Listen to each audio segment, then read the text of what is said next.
Hi friends, welcome to SK Innovations. இன்னைக்கு நம்ம என்ன பார்க்க போறோம்னா எக் மசாலா கிரேவி எப்படி பண்ணலாம்னு சொல்லிட்டு பார்க்கலாம்.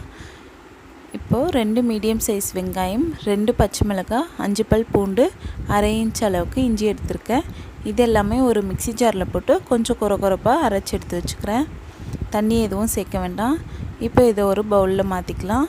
அடுத்து 3 மீடியம் சைஸ் தக்காளியை மிக்ஸி ஜார்ல போட்டு அரைச்சு எடுத்து தனியா வச்சுக்கலாம். இப்போ 10 வேக வச்ச முட்டையை எடுத்துர்க்கேன். அது எல்லாமே எடுத்து ஒரு 4 டைம்ஸ் ஆர் 5 டைம்ஸ் வந்துட்டு இந்த மாதிரி ஃபோக் ஸ்பூனால அழுத்தி விட்டுக்கலாம். இந்த மாதிரி பண்ணும்போது நம்ம கிரேவில முட்டை சேர்த்த பிறகு அதோட எசன்ஸ்லாம் வந்து முட்டையில இறங்கி சூப்பரா இருக்கும். இப்போ ஒரு கடாயில 2 ஸ்பூன் அளவுக்கு எண்ணெய் விட்டுருக்கேன். இதில் 2 ஸ்பூன் அளவுக்கு மஞ்சத்தூள் சேர்த்துக்கிறேன். நீங்கள் வந்துட்டு பெரிய ஸ்பூன் யூஸ் பண்ணிங்கன்னா 1 ஸ்பூன் போட்டுக்கோங்க. இப்போ இது கரிஞ்சிடாமல் பார்த்துக்கோங்க. அடுத்து இதோட நம்ம எடுத்து வச்சுருக்க முட்டையை சேர்த்துக்கலாம்.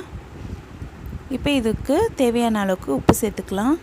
சேர்த்து இதை நல்லா இந்த எண்ணெயில் ஃப்ரை பண்ண போகிறோம். இது வந்துட்டு ஒரு 5 நிமிஷத்துக்கு மீடியம் ஃப்ளேமில் நல்லா ஃப்ரை பண்ணிக்கலாம்.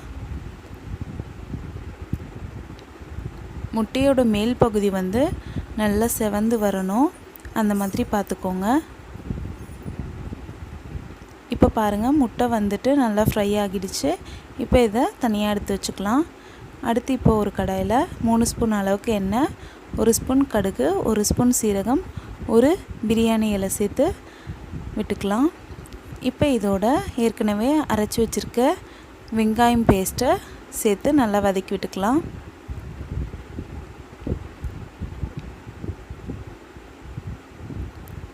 இது வந்துட்டு ஒரு 3 நிமிஷத்துக்கு நல்லா வதக்கி விட்டுக்கலாம்.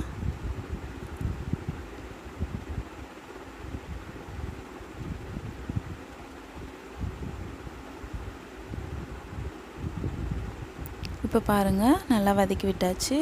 இப்போ இதோட 1 ஸ்பூன் அளவுக்கு மிளகாய் தூள் சேர்த்துக்கிறேன். சேர்த்து நல்லா கலந்து விட்டுட்டு இப்போ இதோட ஏற்கனவே அரைச்சி வச்சுருக்க தக்காளி விழுது டொமேட்டோ பியூரியை சேர்த்துக்கிறேன். சேர்த்து நல்லா கலந்து விட்டுக்கலாம்.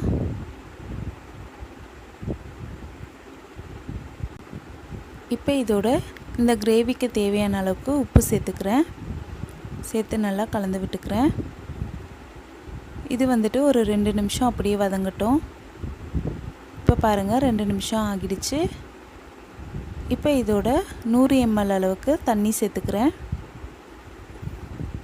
தண்ணி சேர்த்து நல்லா கலந்து விட்டுக்கலாம்.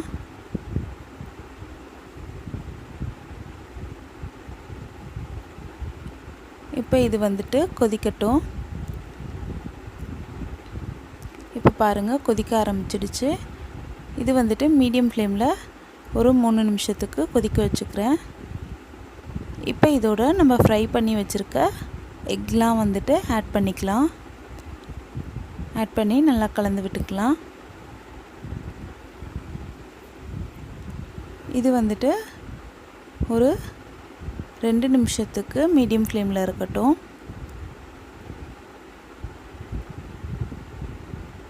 இப்போ இதோட 1 ஸ்பூன் அளவுக்கு சர்க்கரை சேர்த்துக்கிறேன். இது வந்துட்டு ஆப்ஷனல் தான். சர்க்கரை சேர்க்கும்போது ரெஸ்டாரண்ட்டில் கிடைக்கக்கூடிய அளவுக்கு டேஸ்ட்டு நமக்கு கிடைக்கும். இது வந்துட்டு ஒரு 2 நிமிஷம் அப்படியே இருக்கட்டும். இப்போ பாருங்கள், 2 நிமிஷம் ஆகிடுச்சு. இப்போ இதோட 1 ஸ்பூன் அளவுக்கு கரம் மசாலா தூள் சேர்த்துக்கிறேன். சேர்த்து நல்லா கலந்து விட்டுக்கிறேன். கலந்து விட்டுட்டு 1 நிமிஷத்துக்கு சிம்மில் வச்சு கேஸ் ஆஃப் பண்ணிக்கலாம்.